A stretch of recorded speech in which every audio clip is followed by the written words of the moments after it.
Usisahau kusubscribe, kulike, kucomment, kushare kwa ajili ya kuendelea kupata habari mbalimbali za kimichezo ambazo sitakuwa tunakuwekea hapa ndani ya Mafie TV. Taarifa ambayo tunakupenyezea hapa kutoka ndani ya kikosi cha Simba Sport Club ni kuhusiana na moja ya taarifa ambayo pengine inaweza ikawaumiza mashabiki wa kikosi cha Simba kutokana na matarajio yao makubwa ya mchezaji ambaye walikuwa wanamhitaji kutokea pale nchini Uganda. Na tukumbuke kwamba msimu uliopita walimchukua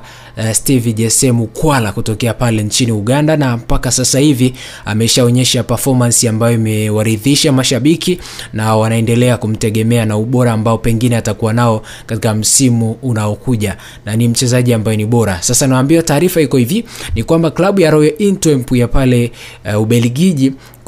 imeipiku Simba kwani imeanza mazungumzo na klabu ya Vipers ili kupata saini ya kiungo mshambuliaji Alan Okello mwenye umri wa miaka 24 katika dirisha lijalo la uhamisho. Na Vipers ilikuwa inahitaji kiasi cha shilingi euro 300,000 sawa na shilingi milioni 900 za Kitanzania ili kumwachia mchezaji huyo ambaye anatajwa atakuwa mchezaji bora wa msimu huu pale nchini Uganda. Pia Alan Okello alihusishwa na kuhitajika na klabu ya Simba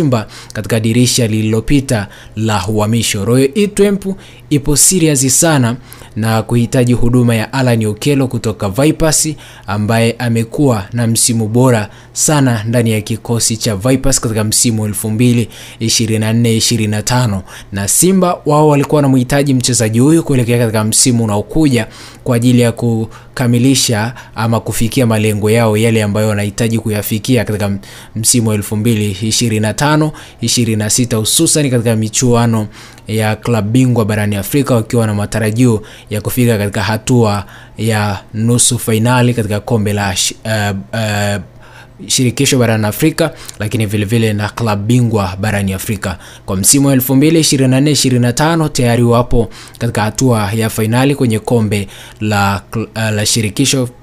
shirikisho barani Afrika, na pengine tunaweza tukawatarajia kuwaona wakiwa mabingwa wa kombe la shirikisho barani Afrika.